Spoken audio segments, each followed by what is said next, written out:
Chers frères et sœurs, c'est une joie de vous retrouver en ce jeudi de Pâques. Nous sommes toujours dans cette octave, ce jour qui dure 8 jours, ce jour de Pâques qui nous remplit de joie.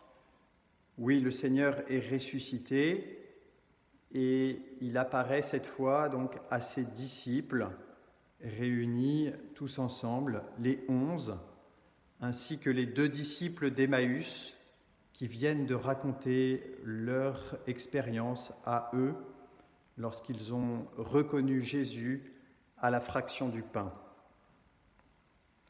On peut dire que c'est déjà donc l'Église qui est présente là, avec Pierre, son chef, les apôtres, et puis donc ses disciples qui sont là, ainsi que les compagnons des disciples, comme il est dit.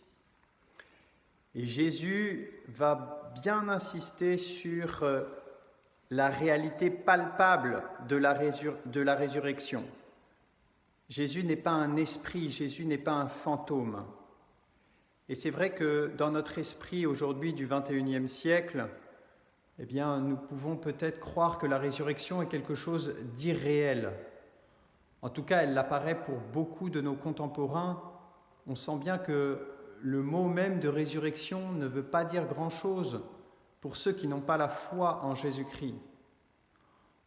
Un peu plus, et il dirait comme les Athéniens, lorsque saint Paul est allé les voir à Athènes, un peu plus, il dirait la même chose que ces Athéniens. Sur la résurrection, nous t'entendrons parler une autre fois. Pour nous qui sommes disciples de Jésus, eh bien, saint Luc va insister sur le fait que nous sommes témoins de la résurrection.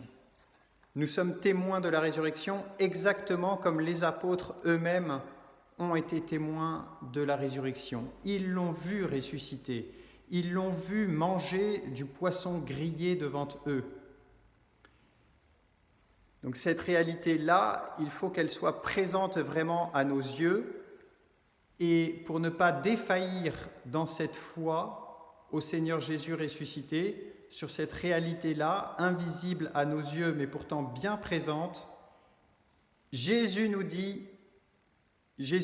ouvre l'intelligence des Écritures. Jésus nous dit encore, aujourd'hui, il faut que s'accomplisse tout ce qui a été écrit à mon sujet dans la loi de Moïse, les prophètes et les psaumes. Donc, en prenant comme point d'appui l'Écriture, nous sommes sûrs d'une certitude même divine que Jésus se trouve là présent et qu'il nous parle. Alors, frères et sœurs, relisons encore une fois toute l'Écriture en regardant à quel point Jésus s'y manifeste. C'est ce que fait saint Pierre dans la première lecture des Actes des Apôtres. Il scrute à nouveau les Écritures et il voit que Jésus était présent dans les psaumes, dans Samuel, dans les prophètes. À notre tour, relisons l'Ancien Testament pour qu'il se fasse nouveau en nous à la lumière du Christ ressuscité. Amen.